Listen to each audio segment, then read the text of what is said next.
Hello, and congratulations on getting promoted. My name is Ebube, and this is Popcorn for Dinner. With explosive events and barely any time to breathe, House of Dragon has granted the simple wish of every viewer who's been dying for momentum in its story, and the complex wish of certain princesses who've been waiting their whole lives to be queen. It is Rhaenyra's first day at work, and we are just about as excited as she is, even though there's a slight chance she might kind of hate it. Seeing as she's been handed the promotion she's been applying for and suddenly realizes she has to work from 9 to 5, things are a little bit chaotic in this episode, but heavy is the head that wears the crown. But, you know, light is the vibe because Ormund is a scammer, and I was right. So you and I are not going to celebrate this victory alone because Afam and Soonen are here right on time. Good morrow, sirs. Good morrow to you too. That right on time sounded a little shady, but we'll allow it. Hey man, I'm just not that I'm expecting flowers. I'm just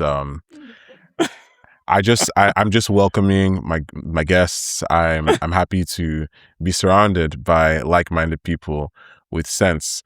And actually, you know, since we are, you know, governing now, we've reached that point in our careers.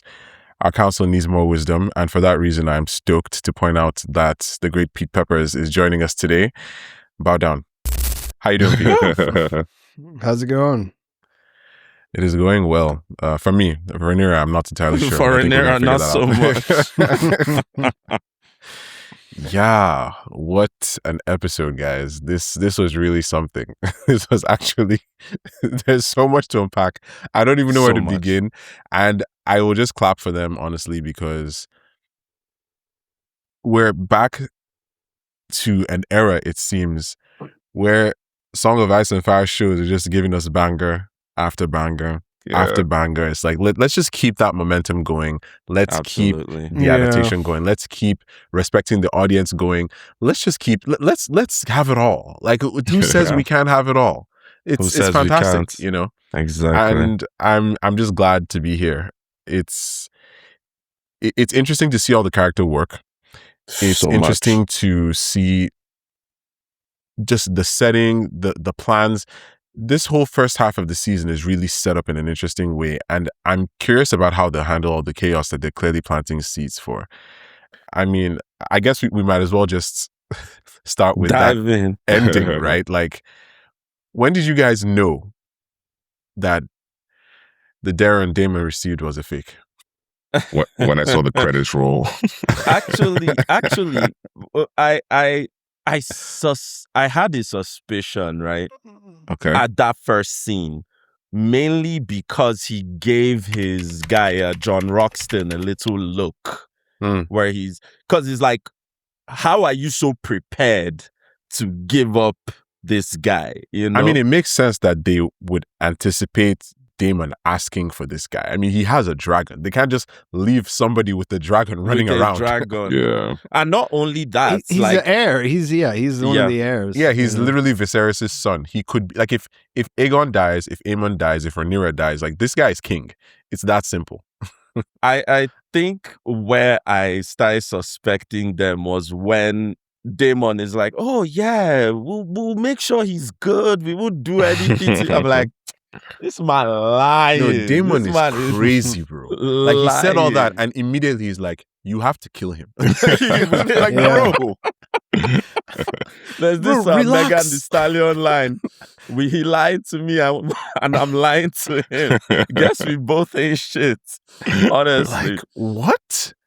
That's insane. Yeah, I was slightly confused, but I'll be like, I thought that Darren was introduced in the first episode, like, as his sire. I mean, just because of reading the book and knowing that was his job. So I kind of said that in my video, like, this is Rhaenyra Targaryen, you know, like, didn't think too much about it. Yeah. And so whenever this guy came on, I almost had to do this, like, thing in my head where I just doubled down. Well, I guess that's not really him. You know what I mean? Because if not the if show that, gaslighting you. yeah, that's what I'm saying. I was like, wait, what? We saw Darren in the first episode, so I was just sort of like, I think he's a fake. You know what I mean? Like I didn't want to believe it. Yeah. I had a very similar reaction because I think even on this podcast, we discussed how I thought that the redhead they showed in the first episode was not Darren, because I'm like, no, Darren is blonde. In the books at least has, blonde or Targaryen blonde hair. So when I saw this guy, I was like, oh, that's definitely Darren now. But I was wondering, where's the dragon? Where's the dragon? And then at the end, I was like, oh, I got bamboozled. So I think that scene really just shows like Daemon's Targaryen arrogance as well. Because it's like he doesn't even stop to he doesn't even stop to consider the fact that like just because this guy has the hair, it might not necessarily be like he could have really benefited. Which I love that little detail, by the way, at the end of the episode when Rhaenyra, the last thing she does before she leaves the room is look at his roots. That is so like, wild. Like these Hightower hairstylists are good. Yeah, it's actually crazy because it brings up a lot of questions, right? Because now it's like, okay, the real Darren, we're just going to assume that it's the redhead that we talked about for episode 1. Absolutely. So it's now a question of, is that his natural color or did they dye it to keep him, covert? That's a good question. The thing that hit me about that when I was watching and trying to figure out who's who, because they were really weird about announcing who was playing him, obviously because of this, they wanted this to be a surprise. Yeah. And that was one of the reasons that pushed me over the top, was because it almost exactly matches Alicent's, you know what I mean? Like it looks Hightower. Yeah. It doesn't look like if you were going to disguise him to change his hair, you would make it like John Roxton's color or something, you know what I mean? So that he wouldn't look like a Targaryen or a Hightower. Like, so I think that's his natural hair. It's almost like Alicent willed it into existence. It's like, I've born 3 Targaryens. I need to bear one Hightower and send him one the heck for out me. of here. 3 for them, 1 for like me. This one is mine, and I will sacrifice him. I don't get to live with him. I'll just give him up at birth because that way I can't wreck him like I did the other ones. So there's something that I've been thinking about. I wanted to get you guys' thoughts on. So Daemon comes in and grabs this kid and leaves the dragon? Yeah, that's what I don't understand either. And then at the end, that dragon keeper comes back to report. So I'm trying to think, like, my understanding is perhaps Daemon left one of his dragon keepers there. I don't know. How did you guys... So I believe that with every dragon, there would be dragon keepers, right? Every dragon that is not wild. We're not talking about sheep stealer here. So it would only make sense that when Daemon left to Old Town with his dragon, they sent a dragon keeper with them. That's what the dragon keepers do. So there was definitely somebody who was assigned for that specific role. We can actually see one of them. There's more than one somebody, actually. We can see one of them in the opening shot when Ormund meets Daemon in the field. And one thing I find interesting about this is, because I asked myself the same question, and funny enough, my brother, who actually has some knowledge of the books, asked the same question. And I think it's just a matter of the dragon and the dragon rider have to be together in order to be a threat when the dragon is trained. So the dragon could get up and start looking for its rider. We've seen slight evidence of this with sea smoke. And we remember what happened in season 1 when Rhaenys was separated from Melis. This is just how that went. So I feel like now that we know that there is definitely a Targaryen there, and Daemon knows there's a Targaryen there, he's like, okay, we're going to take this guy away from the dragon so that the dragon is not going to be necessarily a threat to us, and then we'll figure out a way to handle the dragon later. But it could also have been the show's way of kind of hinting to us, the audience, hey guys, if this kid is not leaving with the dragon, maybe that should tell you something. That may have been the show's first hint. And just to answer my initial question for myself, the one of the main hints from me. Like, first of all, I was already never really sold, but one of the things that solidified it for me was when Rhaenyra is like, he's a little younger than I thought, yeah. And of course he is, because for anybody who doesn't know, Daemon and Jace are supposed to be the same age. In fact, it's said in the book that Viserys had them share a wet nurse so that they would have camaraderie and brotherhood. So much for that. So much for that. Good. How much good that so he should look a little older. How about this kid too? Because if you think about it, he was going to the wall for the rest of his life if Alicent doesn't come into that room. Yeah, like he was going to go and spend, like he was threatened that his mother would be hanged if he didn't do what Ormund said. So he was going to end up going through King's Landing, too. straight to the wall, live his entire life as a man of the black or whatever, like a brother of the black, and like that's just brutal. That sucks. Man. Like it's insane, and it tells you everything you need to know about Ormund. He got really lucky there. Talk about taking one for the team. Whew. Respect to the team player. Be brave, young prince. What a bastard! Ormund is a bastard for that. Like, what the heck? I really liked this. This gets big points on my adaptometer, because it's just one of those moments where television remembers that it has the ability to be clever. And you know what, while we're here, let's just knock out the adaptometer since there's so much to discuss. This introduction of Daemon gets full points from me. Rhaenyra handling her court and trying to figure things out, having conversations, the gold being gone, all of that chaos, very well done, because those are details that we would not necessarily have been able to get in the book from the perspective of the people who wrote it, at least not in an unbiased way. Absolutely. And of course, there is all the madness happening in Tumbleton, which we will definitely discuss. I like the fact that they're planting seeds for that ahead of time. It's like they're giving us a chance to really ease into all the chaos that could be. And, by the way, speaking of chaos, I should point out that we're still doing a lot of other stuff on this feed. MCU 12 is still going on. They're still arguing. Somehow they're still friends. And the most recent installment came out just this past week, and it is on Guardians of the Galaxy, number 7. These rankings, whether you agree with them, whether you don't agree with them, we love to hear your thoughts, but man, the people talking there definitely have thoughts of their own. But, speaking of thoughts and plans, there is no way that Ormund thought Rhaenyra wouldn't discover this, which means it was part of his plan. So what's his long game here? Like, he's just trying to rattle her? Like, Afam, what do you think? Can I throw a wrench in here? What was in that letter that Alicent sent to Ormund? The one that we never knew was read. Oh, I mean, do you think Alicent is in on this somehow? We read it in episode 1. Did we? He opened it. I paused and read it. Well, and he says she signed Aemon's signature or something. Yeah, he said that it told them they had to wait there for 3 days until they'll join, till Aemon would show up to join their strength or whatever. So yeah, and that's basically what I saw on the paper as well. But he did make a face, and there was that weird bit where he said, "Oh, one king is as good as another." As good as another. So I feel like now that we know that he's doing stuff like this, that does kind of, that what he was thinking about there wasn't as straightforward as it seemed. He was scheming right from the beginning, like at that point, I think. Yeah, and that's so interesting because when I thought about like that scene when those guards asked Aegon to like denounce Rhaenyra, Aegon to denounce Rhaenyra, he said no.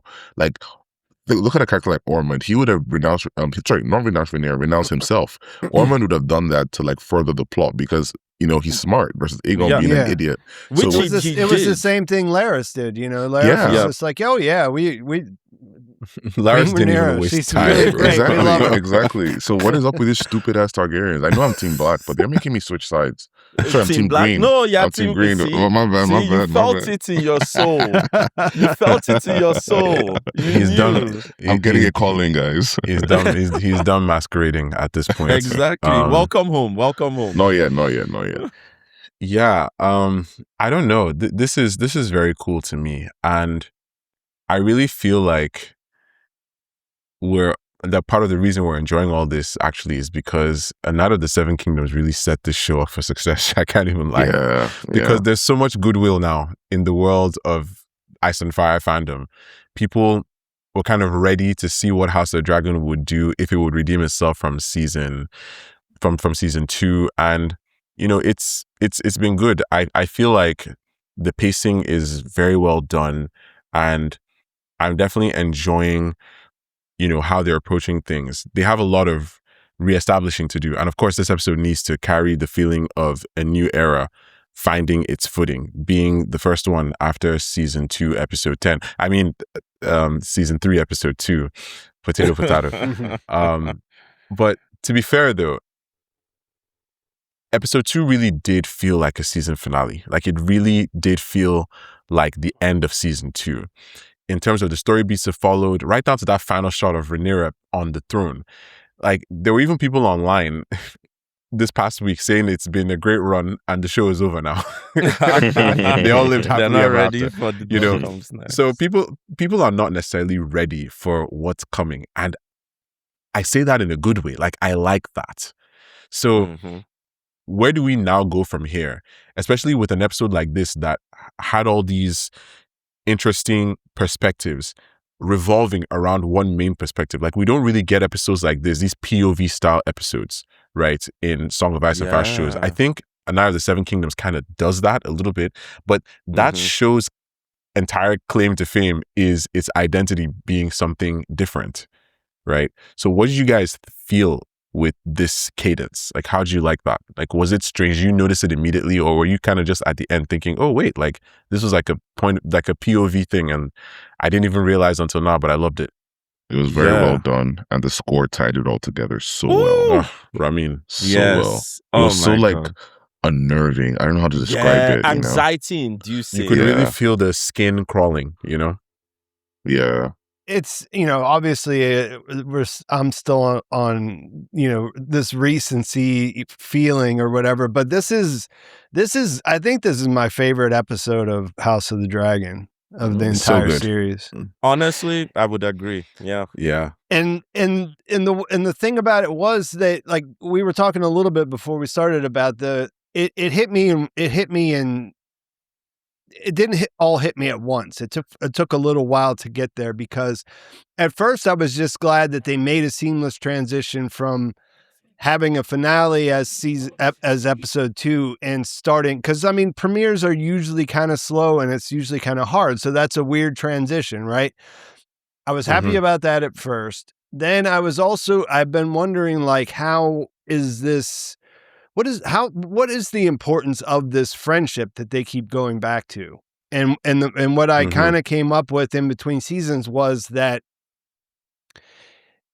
having someone who knows Rhaenyra there's some real value in, like, who really knows her. Like, Alicent's the only person in the world who knows who she was when she was a kid, except maybe Kristen Cole, who they obviously hate each other, right? So, you know, like, I was thinking, well, that could actually make the King's Landing stuff really good. And they hit that right away in this episode. Immediately. Which got me really excited, you know what I mean? Because she tells you're going to have to do things that you never thought you would do. And that's just part of the job. And I've done it, so I can say that, you know what I mean? And she knows who Rhaenyra wants to be, but she also knows what this is going to do to Rhaenyra, because it did it to her and it did it to everyone else around her. So that hit me. And then, you know, like, there was so much good stuff, but then your son Joffrey is a bastard, you know? Oh, Corlys. Allegedly. Oh my God. Look at you defending like, Team Black. There was like so many things that precede that, but when you get to that point, that is the best. Like, that is House of the Dragon at its best. Like, you care about those characters. Like, the thing that I would say that the first 2 episodes that really is concerning for me as a fan of TV, of good TV or whatever, was that I kind of felt more about Simon Strong dying than Jace dying. Like Jace, like I know Jace is important. He's heir to the throne. It matters to Rhaenyra, but I didn't really care about the character. Simon Strong, on the other hand, you know, we had some time with him. He's pretty cool. He has, Fun you know, times. like I like his style, whatever, you know. So like that was kind of like what I was at. But like when Jace says your son, you know, your son Jace lived and died as a bastard. Like that's what I want. That's what I want. Crazy talk. Yeah, you mentioned something about the core being the relationship between Rhaenyra and Alicent, and that definitely, you're right. It comes out in this episode. They meet 3 times in the course of this episode, always coming back to each other, and yeah, each time Rhaenyra leaves with some type of either, you know, revelation or new understanding. Yes. Or, you know, it's really showing nice development. And I really like that. You know, I actually really liked that second meeting. Like that, in that meeting, they laid their cards on the table. It's like the first meeting was a little bit hot, right? And then Alicent's like, let's start over. I want to apologize, right?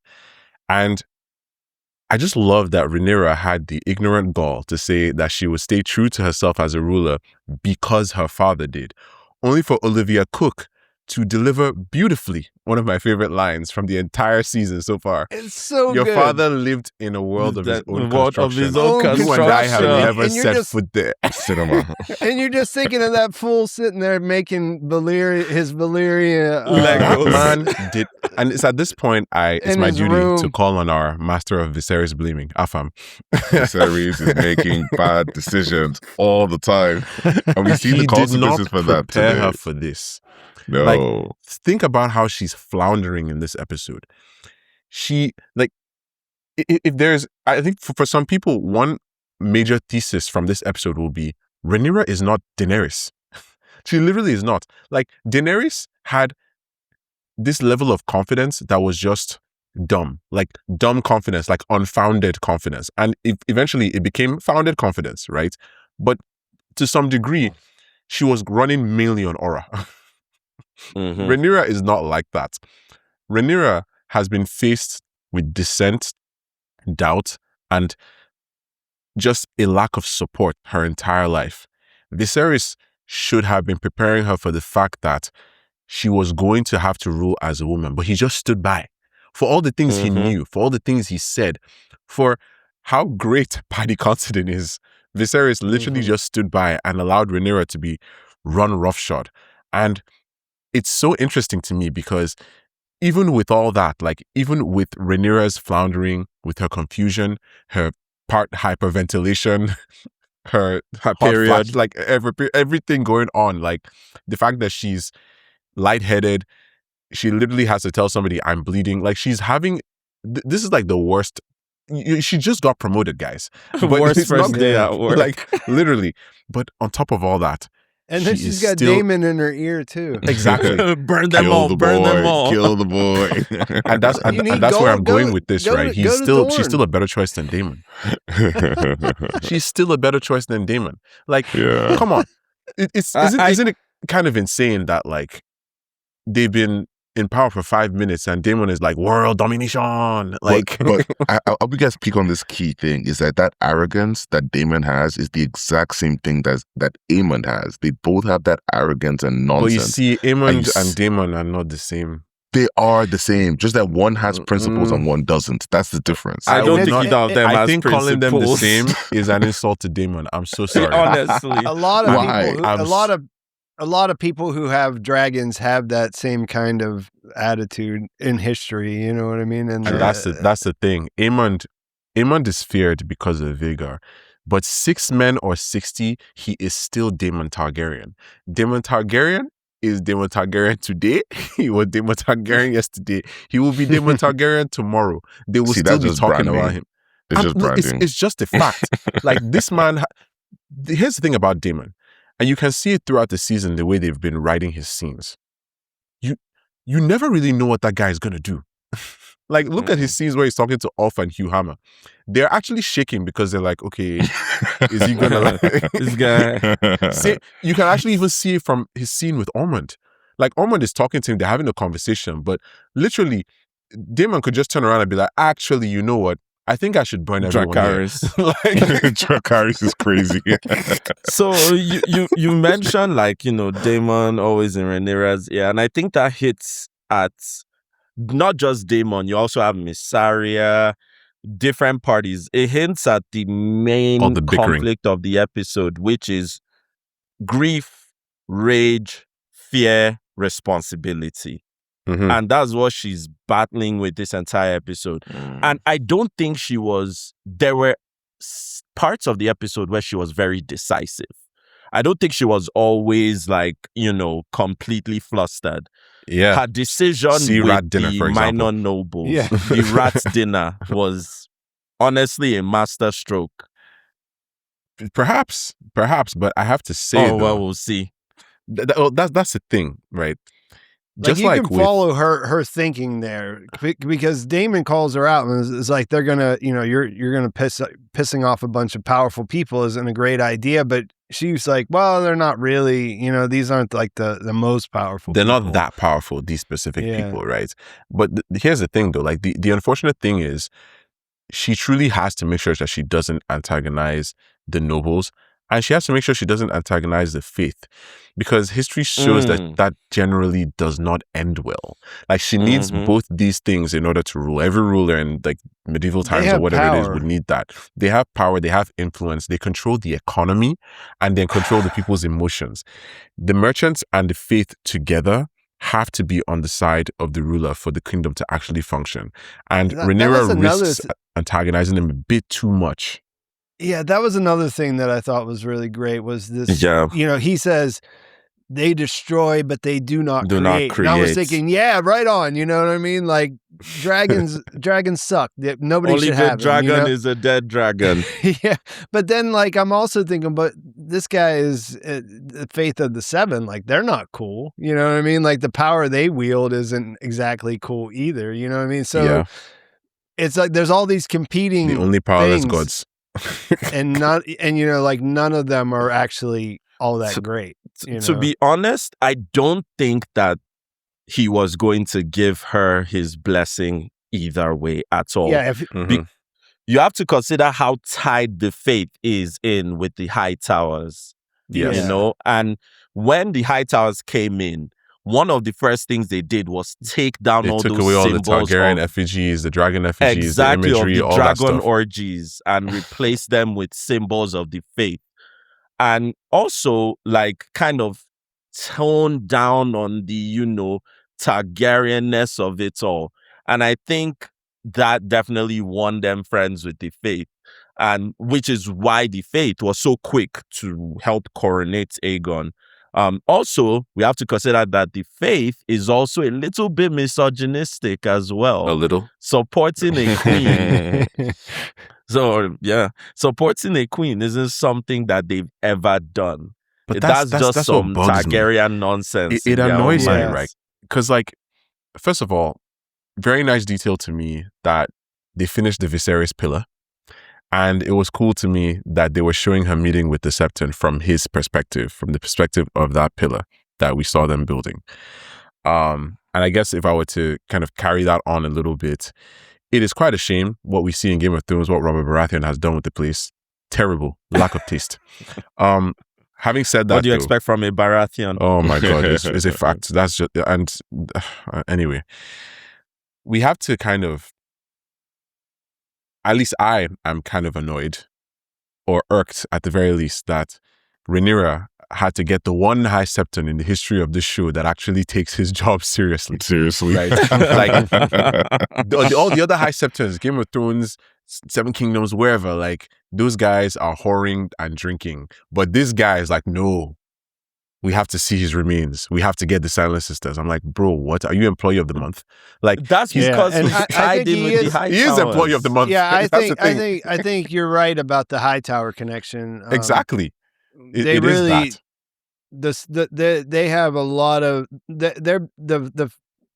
at the High Tower, in the, like the Faith of the Seven and House Hightower are very connected to each other. So absolutely. Yeah, and I mean, just the lines he was saying, like all that boldness, right? Like, my gods do not deal in dragons. They are a profane magic created in darkness and pride and lust for power and impunity. They destroy, but they do not create. There is no good that can come of them. It's basically like the intellectual version of they're incestuous aliens, dunk. Yes. Shout out to my boy, the fuss away. And it's like, people have been feeling like this from time. Like, the show is actually, these are throwaway lines. Like, the show is trying to make it very clear that this is an uphill battle for Rhaenyra. Like, she probably just thought not probably, it's very clear that she thought she would get here, she would show herself, and, everything would be fine. She'd be able to project that legitimacy. She wants to, she comes into the job and immediately she's thinking about pomp and circumstance. She wants to signal, right? And that makes sense. It's important. But I wonder if there are other ways that she can project strength, authority, and legitimacy. And she tries to do that here, but it doesn't really work out. This man is very bold.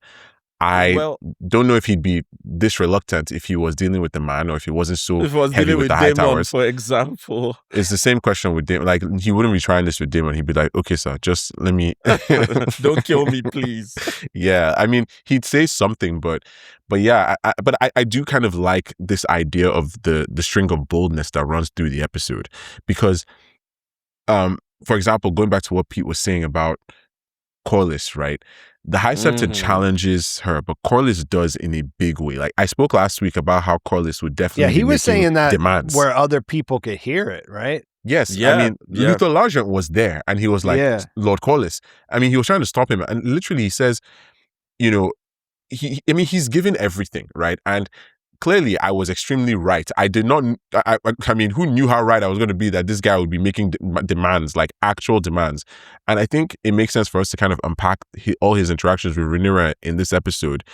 Because, and Pete, I know we've already gotten your take on Corlys's nothing left to lose approach to choosing his words.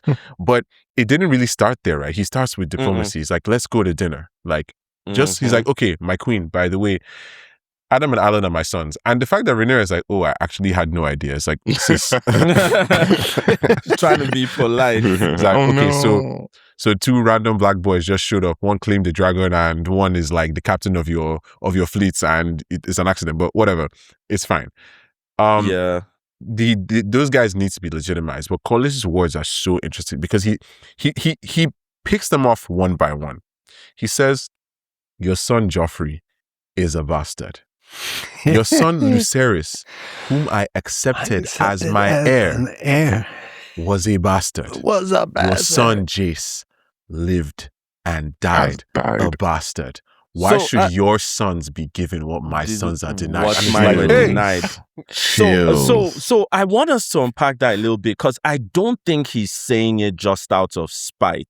He's not. He's aggrieved. He has nothing left to lose. Because he has nothing left to lose. He knew that those weren't his grandchildren. He was going to give his. He was going to give his legacy. I did you a favor. You need to exactly.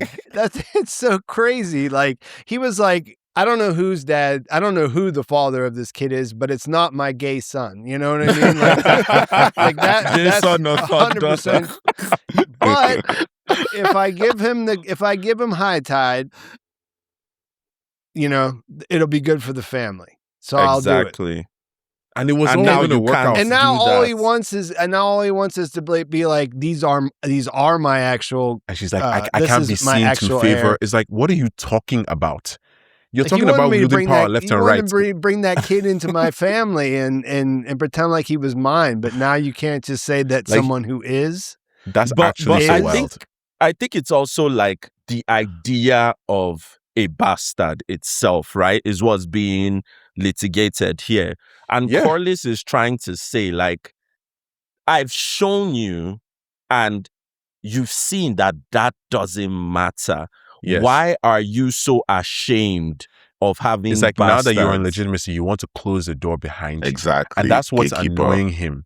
That's what's annoying him. It's like Corlys said in season 1, history doesn't remember blood. It remembers names. And that's why he was fine allowing Lucerys to carry that name forward. Literally, his descendants would not have had his own genes. I mean, they would have, because Lucerys was betrothed to Rhaenyra. But at the same time, like, Corlys knew the sacrifice that he was making, and he accepted that because he accepted this child as his grandson, right? Yep, he really did. Yeah, he really did. And to see what this betrayal from Rhaenyra, given everything he sacrificed, yeah, it's definitely tough. There was something I wanted to check with you guys on, which is the tense walk past Baela. Did you guys notice that? Yes, I did notice that. I was wondering because she hasn't forgiven her for following Jace to do nonsense. Oh, that's what it is. That's the reason. Well, not necessarily. There's that. There's the fact that she's also Corlys's granddaughter. Well, yeah, I think that probably plays a part in it because of the timing. But yeah, that I guess that would be more of like she didn't set her free whenever they locked her in the room. You know what I mean? Yeah, she's mad at. I mean, everybody can get. She was a co-conspirator in that, and you know, it ended badly. Do you think part of that also influenced her decision to not style Adam as a Velaryon? To me, that's just a bad decision. I don't even whatever caused that to happen. I don't know. I doubt it because they're unrelated in a weird way. It's about Corlys. Just give the man his Velaryon heraldry. He's not even asking to be a Targaryen like Ulf, which was the most amazing rejection of all time. I could not just imagine. Man, where I come from, they'd be like, imagine the concombility. Because what do you mean? What do you actually mean? Like, you've been here 5 minutes. It's like, oh, Targaryen. I love how she's like, oh, absolutely not. Like, that's like the one moment of comedy. Oh, absolutely not. Like, I wonder. It's unfathomable. I'm so sorry. It's unfathomable. Yeah. Like, I would rather give Alice the Witch Harrenhal. In fact, I want her to have it. That is actually more likely to happen than this. Having said that, though, Off and Hugh Hammer are probably people that should not be antagonized as well, because now they have power that no one else has. Yeah, dragons. They have the second biggest. Vermithor is the second biggest dragon in the realm. Like, yep, yeah, that is a massive thing for a random guy with no name to have. Yeah, he has a name now. His name is Hammer. Hugh Hammer. You know? Hugh Hammer. Okay. He said his wife left town, went to Tumbletown. Tumbleton. Exactly. And I guess that's the one thing we know about Tumbleton so far, other than the fact that it's not going well for the people there right now. And that's part of why Ormund's strategy is clever, right? Because it's carried out through the lens of a child who's been told not to speak, right? So I feel like through Rhaenyra's discomfort, like, you know, she's not able to sleep in what used to be her father's room, right? She is not really able to relate with people. She feels like things aren't going well. She feels like she's been hobbled from the start. And it's like, well, yeah, of course you'd be hobbled. This is a war. Like, they knew, even though it was unlikely, that it was possible for you to show up here and incinerate them all. Of course they hid the gold. Yeah. Of course they hid the gold. And not only that, you ended up killing the one person who knew where it was. Oh my God. But that goes back to that fundamental tension I keep talking about, which is grief, rage or revenge, fear and responsibility. Like, I think Rhaenyra is wrestling with a lot of different styles of conflict with that. She is. And you can see which way that went in that scene from last episode. They went the rage and revenge way rather than the responsibility way. In fact, I actually believe she's dealing with all of the four main types. And that's what makes this story so engaging, because there's drama in every direction. There's person versus person. She's getting into it with Corlys. She's getting into it with Daemon. She's getting into it with the High Septon. There's person versus self. She's unsure. She doesn't really know what to do, but she's convincing herself that she does. And she's mad at herself for not being prepared for this, even though really she's mad at Viserys for not preparing her. Yeah. There's person versus society, because that is the whole reason she has to fight in the first place. And there's even person versus nature because she's fighting her own body. Yeah. Oh my God. She Yeah. literally had Yeah, a I wanted period to ask you halfway guys through the about episode. this because you guys are familiar with the books, and the thing in the book was that every time she sat on the throne, it would cut her. She was. I was going to actually ask you guys when you think that's going to start happening. I mean, has it not started in a sense? No, wasn't that just her? That's her what period? I was wondering, if this is a metaphor of. That's an interesting idea. Because it's like, I was expecting in the end of last episode, like when she sat down, we were going to see that drop of blood on her hand or something like that. You know what I mean? Because that's one of the things. It's an omen, not just for us, but for it's for her. You know, like she understands that that's not supposed to happen. Of course, everyone in the court, everyone who hears about it will think, oh, well, the throne is rejecting her. Sort of like how she said here to the Septon, she says, like, how am I sitting on that throne if it was, you know, if your gods didn't will it, you know, like obviously they're on my side because I'm here. Yeah. I like that you brought up omens because the rats are a huge omen as well. We remember the rats from prior season being almost like a visual, you know, understanding of things falling apart. And the fact that continues now is also an omen.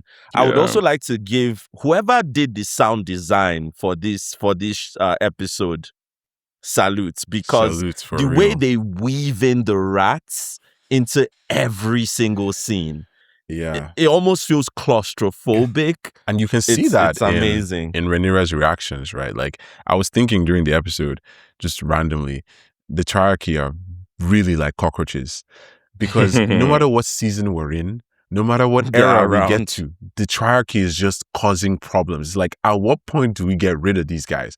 Now we finally gotten rid of them, but now they're pillaging cities, and it's wild. And then I started to think, oh, like pests, you know, maybe like rats. Aegon shouldn't have killed every single rat catcher he found.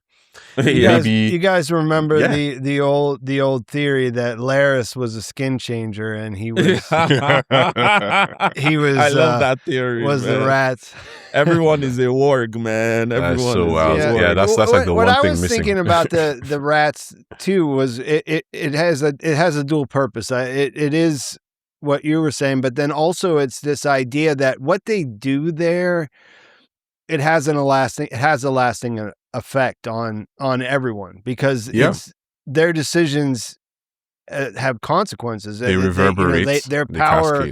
It spreads to everyone, and there's a lot of that going. There's a lot of back and forth between Mysaria and Daemon. Daemon's like, screw the poor people; they'll be all right. You know what I mean? Like, Daemon is wild. They're used to starving. It's normal for them, you know. And she's trying to say, well, we need to do this and that, and like the truth is they aren't going to be able to do everything. That's what the reality is. So she's going to have to make those tough choices, like Alicent was talking about. And the rats are a funny thing, because that was what Aegon, like when Aegon went off the chain or whatever, and just, I'm going to do whatever I want. I'm going to kill these guys. I'm going to fire Otto, and whatever. So you see how that power they have. If they decide they just want to do something, people have to let them do it, and then it has these reverberating effects. Yeah. Like literally 150 years later, we're still feeling those effects, because that's the reason in the present day, quote unquote, in Game of Thrones, there are cats all over the Red Keep, because eventually they just started putting cats to catch the rats, because there were no more rat catchers. Like that actually still continued. That's a great catch. And it's a perfect example, like Pete was just saying, of how actions and the consequences compound over time. Because Daemon is out here, you know, saying low-key nonsense. Like, he's bickering with Mysaria, and he's like no one is talking to you. Like, he literally says it is a never-ending inconvenience, this insistence on the people being fed. I'm like, bro. What? And I like how Mysaria is like, if that was an Bro, they will inconvenience, eat we wouldn't us. be here We are right the now. rich. They will eat the rich. Like, what are you talking about? For real. And actually, right, while we're on Daemon, what do you guys think he truly means when he tells Rhaenyra she's come so far but still doesn't know who she is? I think it just goes back to this The whole old Valyria thing. Yes, the whole Targaryen Fire and blood were not. We shouldn't have to listen to anyone else's rules. He said, I mean, I would style us gods. Exactly. And he said that before when he was trying to convince Rhaenyra to be with him. To be like, yo, like, we don't have to care about this whole incest pee because we are. But you know, their own is like, okay, so if Ormund is incest plus, you know, these guys are incest pro max. Because, how? Well, first of all, that's his niece whom he groomed. Okay.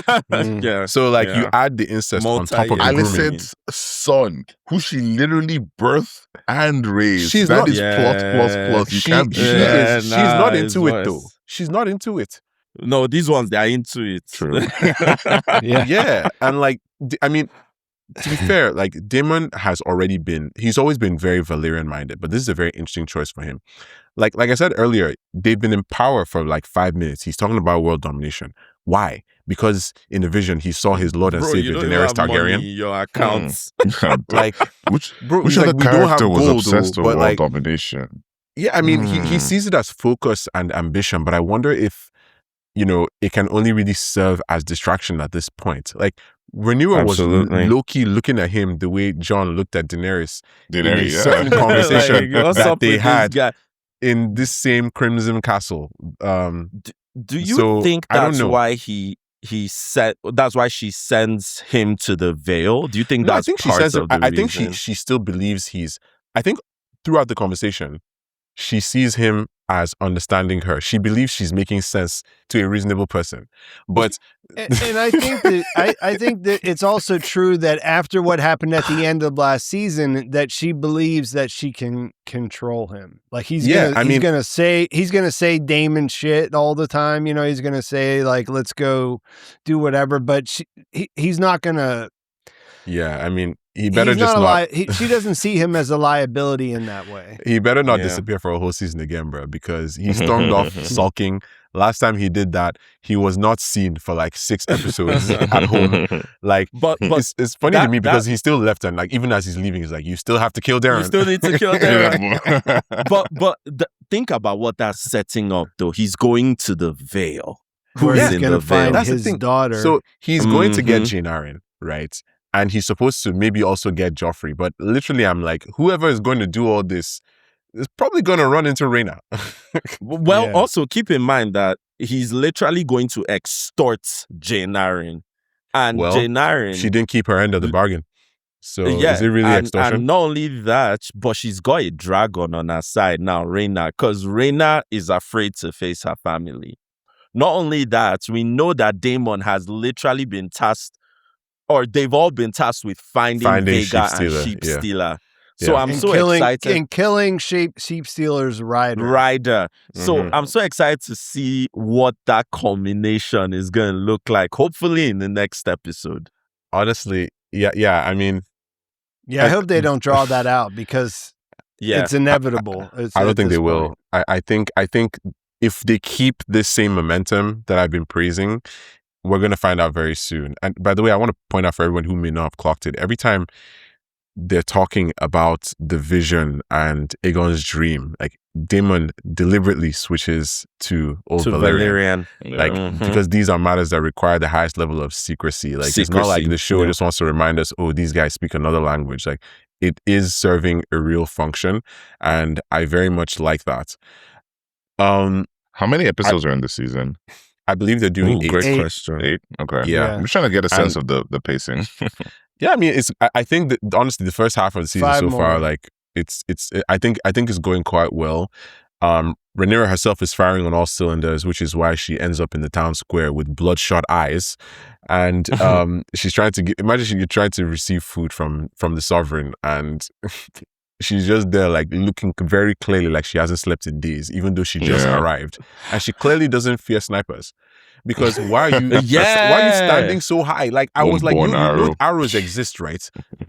Like you're not invulnerable to arrows. She doesn't even have a Queensguard, really. She doesn't. Yeah, she doesn't. No. And Luther Largent tells her that. I think that's going to be a point of contention this season, because they wouldn't have a character that they introduced as a protector just go out of his way to say, by the way, I have a day job. I can't really hang with you all the time. Yeah, you need to get your own people. Work. Yeah. Well, we know she has one less Queensguard that she did last episode because of what's his face. Yeah. R.I.P. Sir Lawrence. Well, we don't know what happened to him. He's gone. We know Sir Lawrence had it coming. Gone, bro. You know why? First of all, there's all this stuff that happened, and even in real life, the actor who plays him gave this heartfelt goodbye on his Instagram and everything, and so I know for a fact that guy is not coming back. Well, she said on the way out he can decide how. Yeah, he can decide. So they're going to. If I were him, I would be like, oh, I'm going to die out at sea, and then I just get on a boat to Pentos and just leave. What? That sounds painful. Dragon fire? That sounds painful. No. I mean, burned is terrible. I mean, it would be terrible, but most of them are, right? Like, dragon fire is a wild choice, man. It's a wild. You could go with poison. That's kind of bold. Milk of the poppy. Milk of the poppy. Well, yeah, I guess maybe milk of the poppy is the way to do it. What if you survive by accident, bro? You end up like Aegon. Exactly. Remember what they said happened to his dick? Did it burst apart? I don't want that. Oh my god. Yeah, maybe I hadn't thought it through. Hey, history remembers names, not blood. Okay, so they'll remember you for dying by dragon fire. Okay, listen. He what I will say though is Laurent, unfortunately, he has a history of fumbling. May I remind you, gentlemen, that when the Cargill brothers came to fight in Rhaenyra's bedroom, do you know who was guarding her room that night? That Eric convinced to go and sleep. Yeah, it was Laurent. He was unqualified. Laurent showed up to correct his mistake, and he said, "Oh, well, who is who? I don't know who to fight." I'm telling you, Laurent, he hasn't been earning his paycheck for some time now. Do you think that's why he also gave in to Jace? Was like, okay, I've already messed up and almost let Rhaenyra get he killed. had a lot on his mind. I mean, he's been there from the beginning. I think it was him and Stefan Darklin actually at the end of season 1 that Daemon said, "Okay, he told Jace, I'll show you what loyalty really is," and then he intimidated 2 of the Kingsguard with his dragon Caraxes, and I believe it was Laurent and Darklin. Yeah, Darklin is no longer with us since he was roasted by sea smoke. Smoked by sea smoke, but I think we're at a point now where I genuinely think Cole may be the only Kingsguard left. Cole and Remy Ricarton, I don't know what's going to happen to him at this point, but yeah, I cannot really think of any other Kingsguard. There's supposed to be 7 in total, and we know that with Rhaenyra and Aegon, they split. Aegon picked a bunch of bozos in season 2. Those guys are basically gone at this point.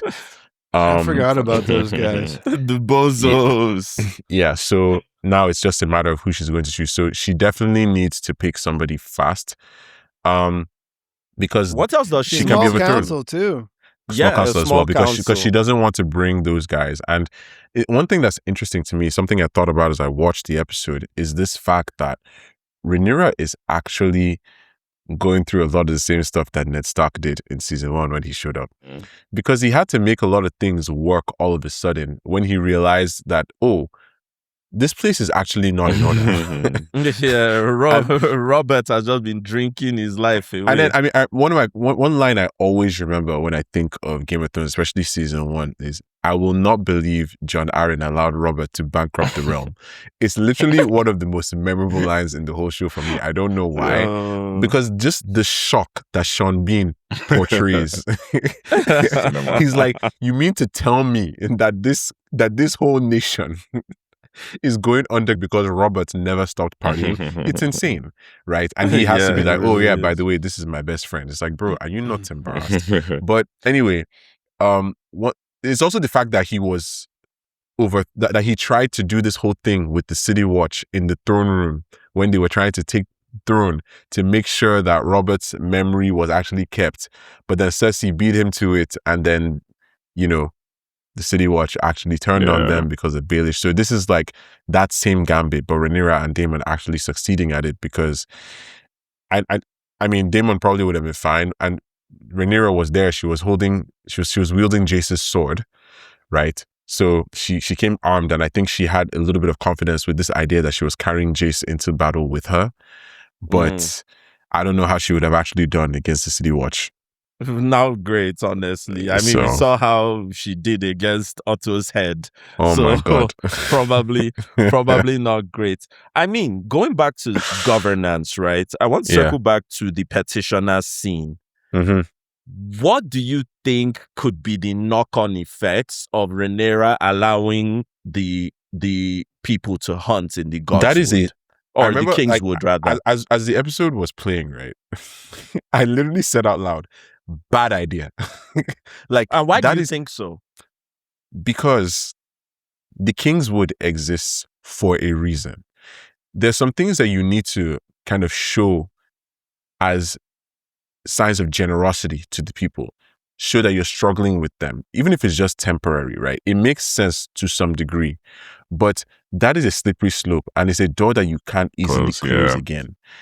And a sovereign that comes after her, that's different, just for lack of a better term, different, just to keep it simple, could then make that a problem for the people who are in there.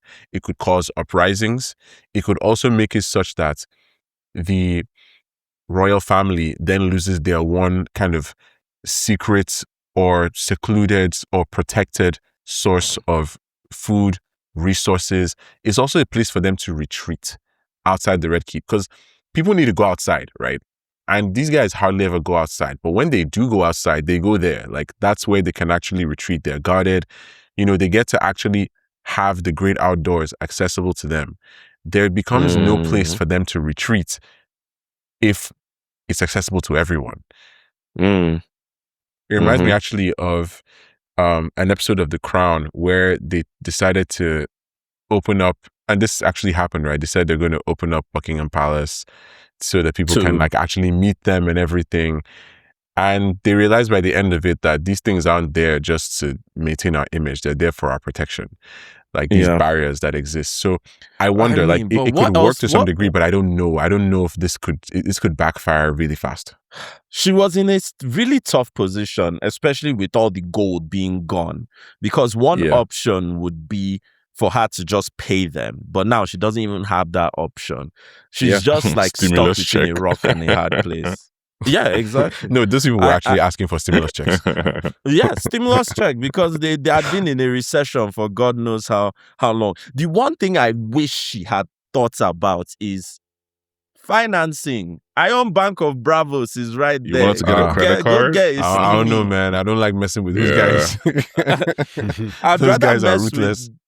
I'd rather mess with them than demand tributes from all my lords after we had just fought a brutal war of succession to try and get me on the war is not throne. over, excuse me.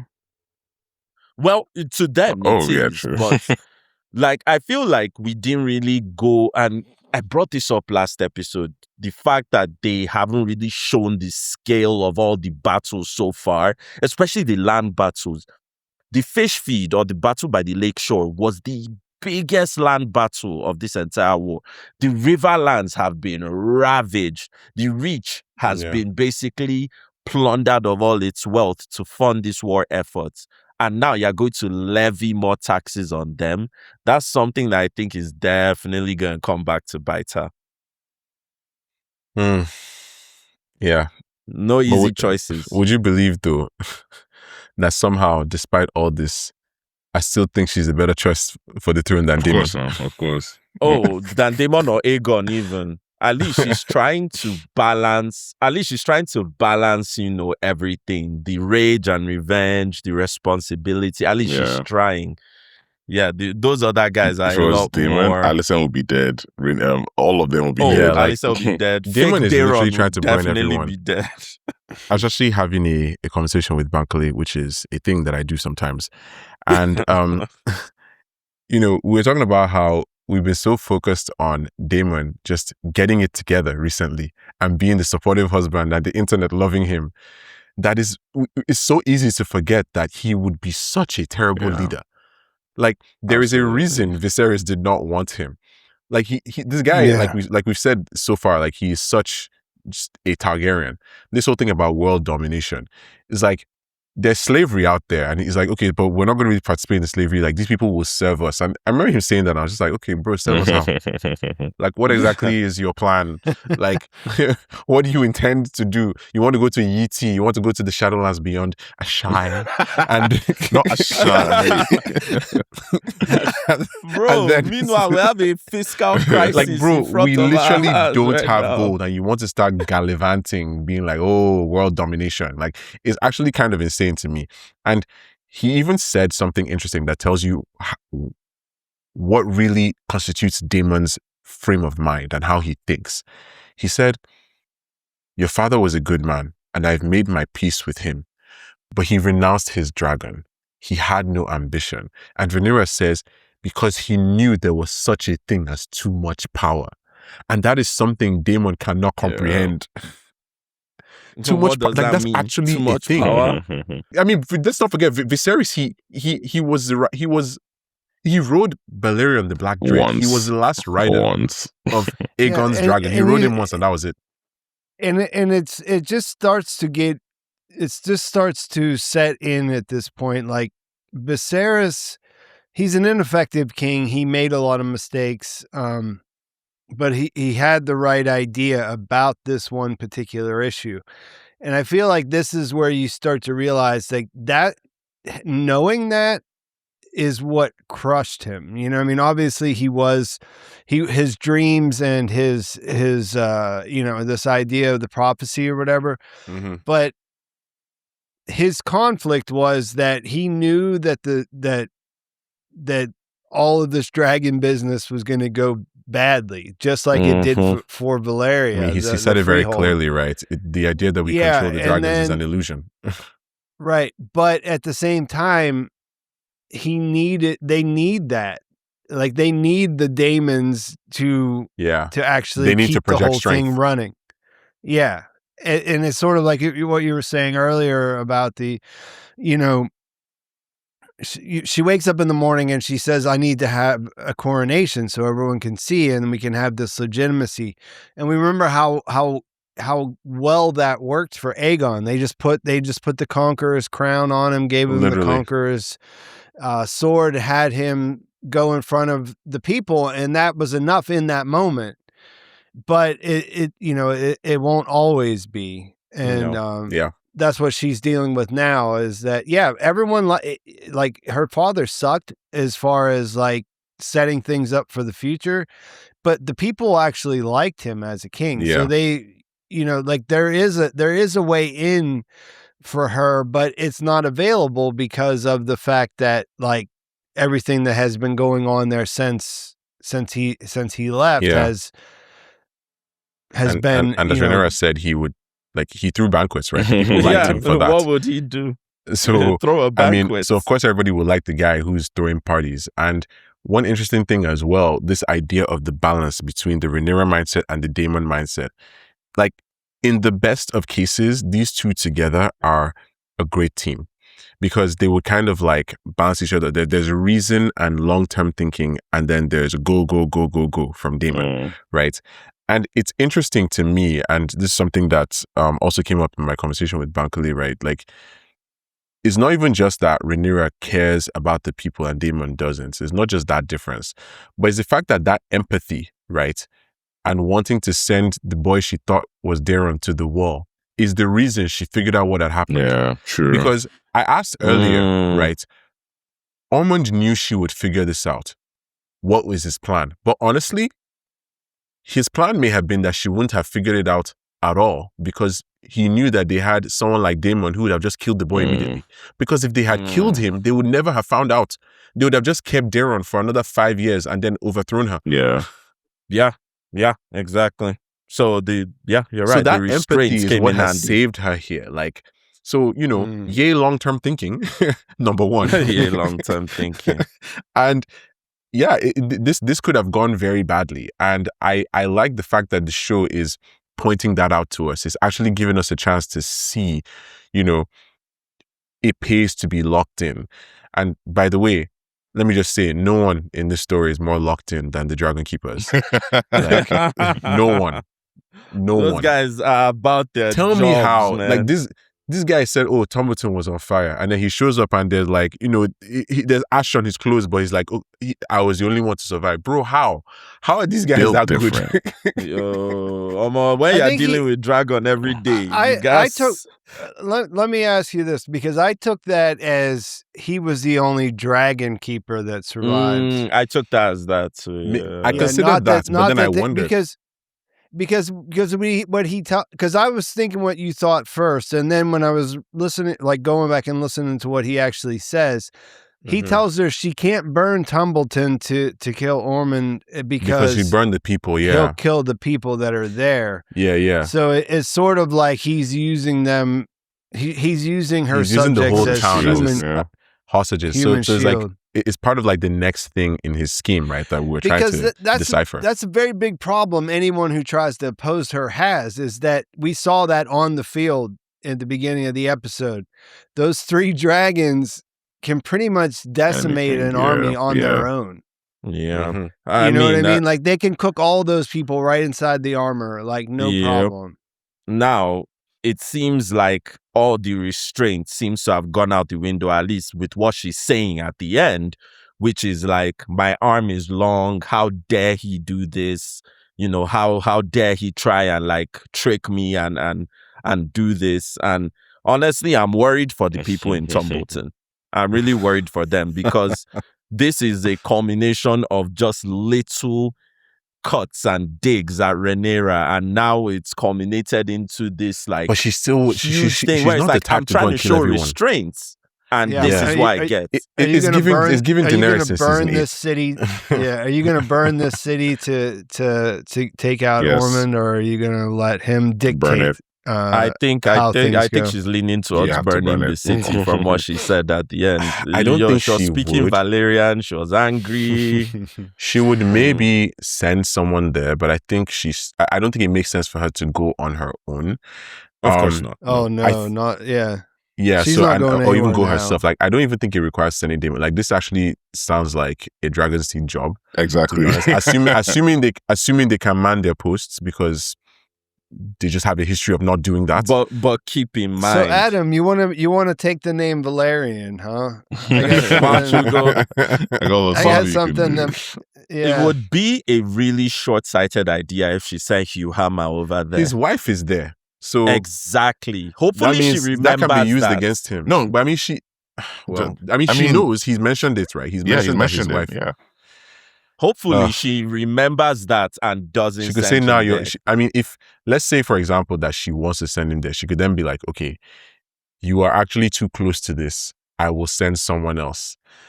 And then is one or two possibilities. Either she does that and he agrees, or she does that and he defies her, or the best case scenario, she just sends someone else. What's wrong with him going if his wife is there? It means he'll fight to the death for that, though. It also means that he can be leveraged. Going with. He can be leveraged. He has a nuke. There isn't any like, oh, I burn you and I don't burn you. I burn, like, the burning isn't. Yeah, it's indiscriminate. Yeah, it's indiscriminate. Exactly. These guys don't know how to control That's why dragons. Ormond's plan is so good, because he literally figured out how to protect his he had 2 choices. He could bend the knee, and then he could go back, and then like maybe Daemon would keep up his end of the deal or not. Like, he obviously didn't with the boy, right? So the whole time they're doing that thing, both of them are saying, yeah, I don't, none of this really matters, because I don't trust him to actually give us clemency or whatever he's saying, right? So what he does is he's like, okay, well, now I have this giant army. It's completely, we can be taken out at any time by these giant dragons. So like that, we're gonna just put ourselves in a situation where if they want to take us out, they're gonna have to commit an atrocity that their people are gonna remember too. Exactly. Very shrewd. Very shrewd. Yeah, it's quite clever because now he's able to just keep planning in plain sight. Yeah. It's like, okay, well, I'm not going to go to Old Town where you can just feel okay doing whatever you want to me. And also not too far away from King's Landing. Exactly. Tumbleton still within the Crown is lands. in a very strategic location in the Reach. The border between the Reach and the Crown lands. Only, I think, about 60 leagues away from King's Landing as well. Yeah. So this is news that will spread fast as well. Like, it's very close. So it's not like it's something you can just do and the news won't get to King's Landing. So honestly, Ormund, such a shrewd. Actually, and speaking of Ormund, not just as a player, but as a parent, right? He protected his ward, right? He did. So parenting is a major theme in this story. I think we actually see it as a major theme in this episode too. Like, Corlys is trying to leave something for his children. Rhaenyra is trying to prepare something for her own children. Daemon is trying to conquer the world to have a legacy for himself, but also something that his children can take over, right? So who would you guys say is the worst parent in the entire Song of Ice and Fire? In this episode across all three shows? Alicent. Really? Okay. No, Viserys. My money's actually on Tywin. That's a good one. Yeah. Yeah, I cycled Viserys, and then I thought, well, Daemon is pretty Daemon is a terrible father. Oh my God. Daemon is actually so wildly bad. And then Alicent comes to mind too. I mean, like, it doesn't seem like with her, it wasn't really intentional, like, but her kids turned out terrible. One of them kissed her. It's indisputable. Well, except Daemon. Because he wasn't raised in the Red Keep. No, but like Helen has no flaws, so only 2 kids. I mean, I definitely enjoy this season how Helena is just saying the quiet part out loud every week. Yeah, I was just gonna say, I want to. You mentioned the name, so before I forget, I wanted to bring up how great that line delivery was when she says, "Did it make you feel better?" And it sounds like she's what? Because he's talking about killing Otto, right? Yeah, she's talking about killing Did it make you feel better about Jason? Did it make you feel better? And it sounds like she's like being like accusatory, taunting. like, but she's not. Yeah, but really, she's just like, about Jace. Did killing my grandsire make you feel better about And it's so funny. It's easy for people to forget that Helena and Rhaenyra are biological sisters. Yeah, they're sisters, like slave sis. Oh, also, worst parents. Oh my God, it's Craster. Oh, Craster. Craster. Oh my gosh. He was a bad one. For sure. Craster. Oh. Craster Talk about incest plus right there. Craster was an issue, man. Yeah, I think there's a theme here. Okay. Anyway, this was obviously quite the first day for Rhaenyra. The show is obviously making sure that we know it, and I actually have to say the direction is taking a very it's very rare and distinct, I would say, POV approach, right? Like I already said, we don't get that in a lot of these shows, and I have to shout out Claire Kilner. Claire Kilner is the director of this episode. She's also the director of episode 2, and I believe she's slated to direct episode 4. So they are cooking with gas right now. Yeah, she's good. She's a powerhouse director, and honestly, she has directed some of my favorite episodes of the show, some of the best episodes of the show, and I really think her work is a masterclass in layered characterization. Absolutely. I have to point out that, like, one thing to note is Rhaenyra's discomfort throughout the episode, and the fact that it was telegraphed at the end of season 2 with Claire's work there, right? Because when Rhaenyra sat the throne, right, she was still burdened and she was heavy with her grief. She looked uneasy. There were a lot of factors contributing to that, like from having to kill Otto right after being led into the house by his daughter, then having to face said daughter, to then questioning whether she should actually even be chasing the throne, right? But then it's like something had shifted. And Rhaenyra knew, it was clear that she knew that she would have to change in order to prove herself capable, in order to prove herself worth taking seriously. And we see that in this episode. So Claire actually laid the foundations for that in episode 2. Like, that seed was planted quietly and securely for us, the audience. And of course, the shot choices too. The cinematographers are amazing in this show. And I really do think that to a high degree, Claire Kilner is basically every cinematographer's dream director. Like, I think most cinematographers will want to work with someone like this. They're cooking with gas, they're cooking with substance. Yeah, like that one shot, for example, in episode 2, where the dragons are heading to claim triumph in King's Landing while flying over the soaked ashes of the gullet and the pain that they're all still feeling. Like, you see that all in one shot.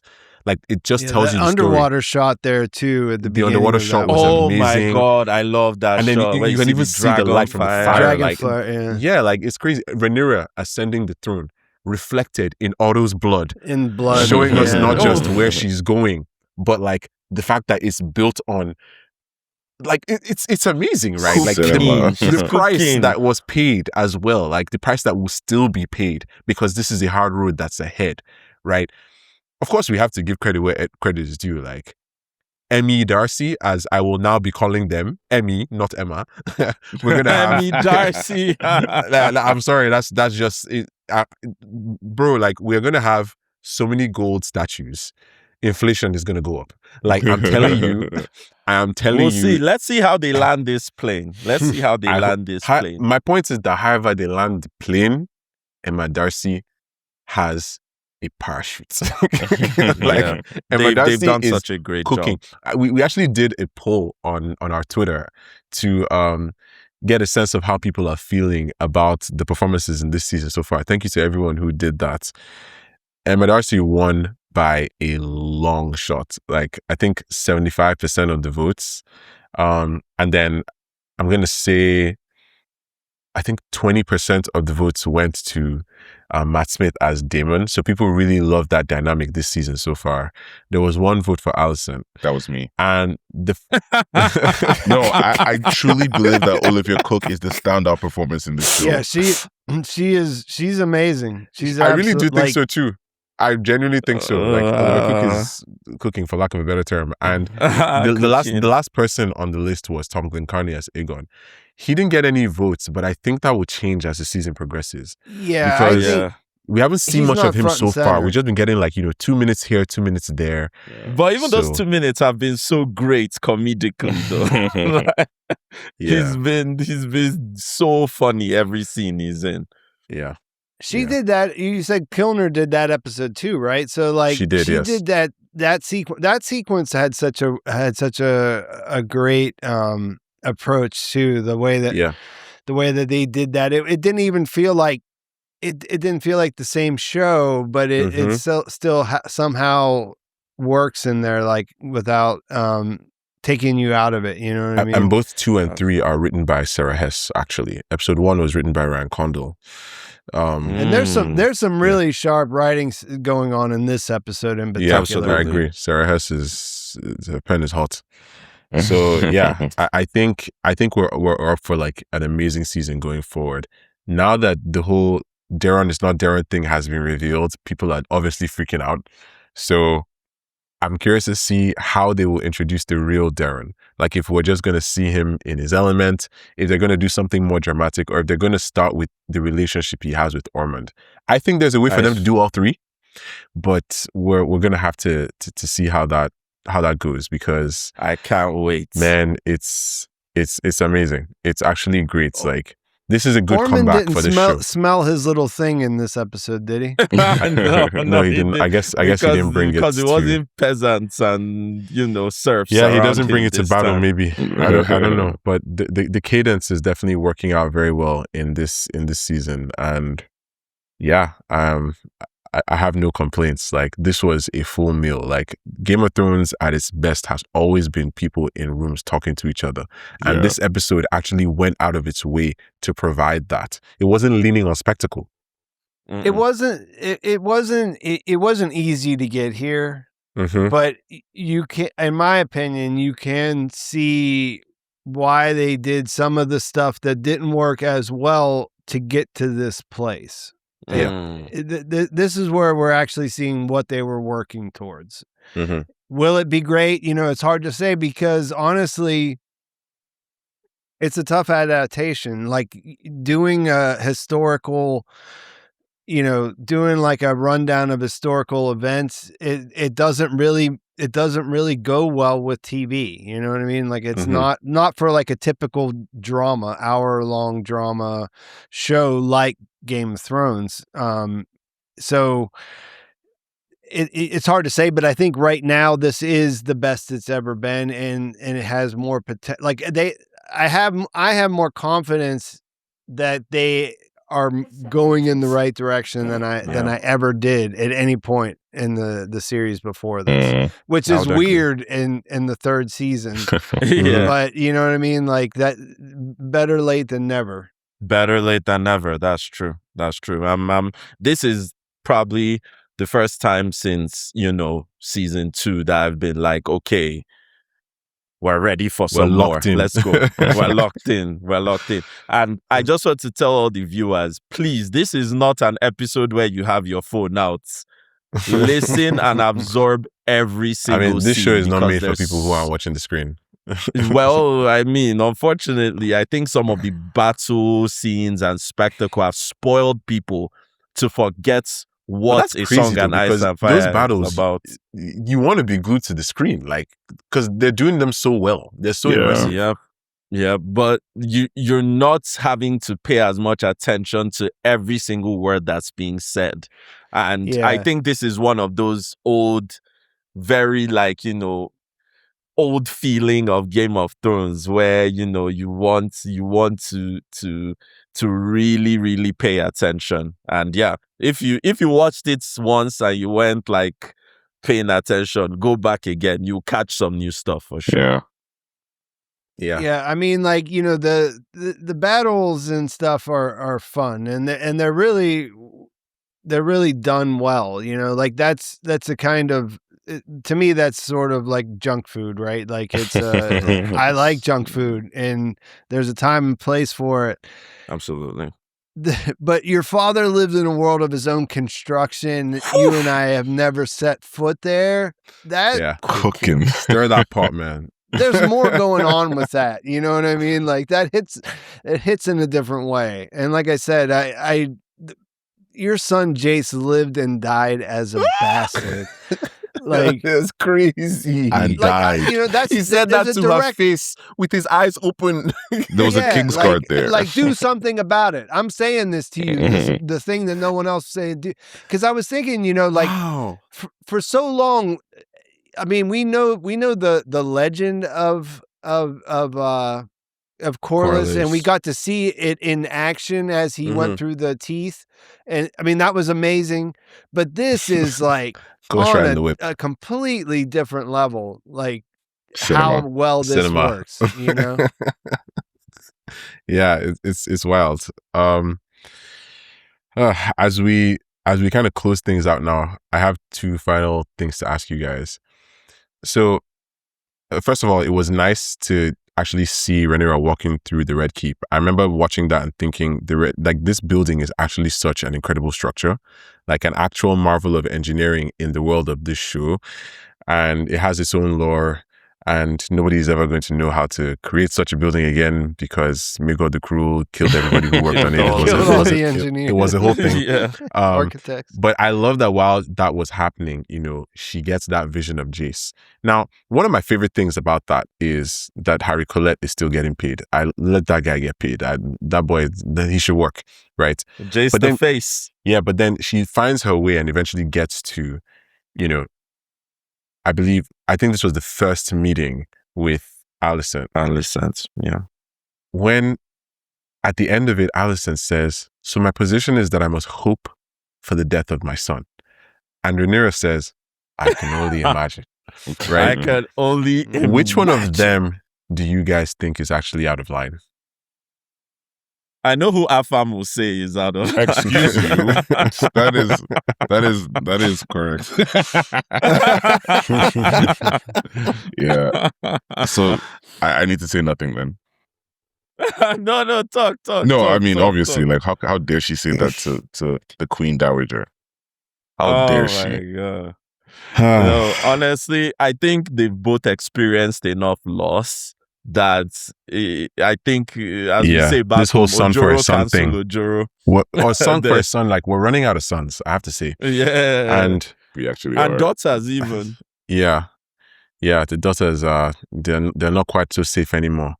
No. But we still have to make new allies, which leads me to my final question.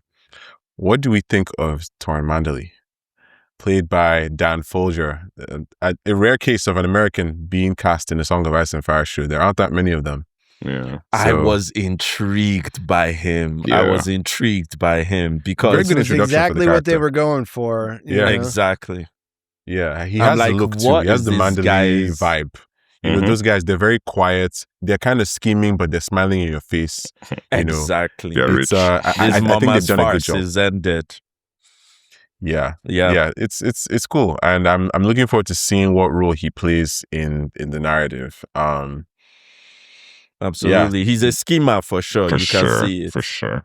The first person perspective in this episode was amazing. I hope we see more creativity like this. Well done to everybody who worked on it. Like, this was such a feast for the eyes, was a feast for the ears, feast for the mind. Like, they were actually showing us that these characters are people who think, and I enjoyed that quite a lot.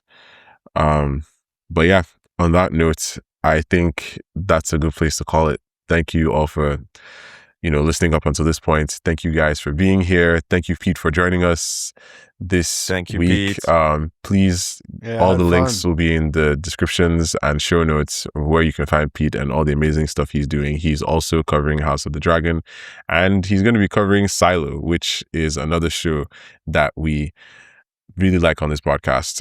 We haven't quite talked about it yet, but it's something that we enjoy watching. I personally am about to start the 3rd season, which is starting now, and those are some people who are also cooking. I think it's just another piece of evidence that Apple is that one company that even if 3 people are watching the show, they will renew it. They'll keep making it. They're just going to keep making the show, and I'm glad they do that because it's nice. It's nice that companies are still doing that in a world where certain other red ones are, canceling. They just cancel stuff after 1 season because they don't have a gigantic audience, as if gigantic audiences don't take years and seasons to build. You can't eat your cake and have it, but what do I know? I'm just a guy who watches TV. In any case, bye for now, and I guess till next time, watch your dragons and your sons. Watch them. Don't get me switched.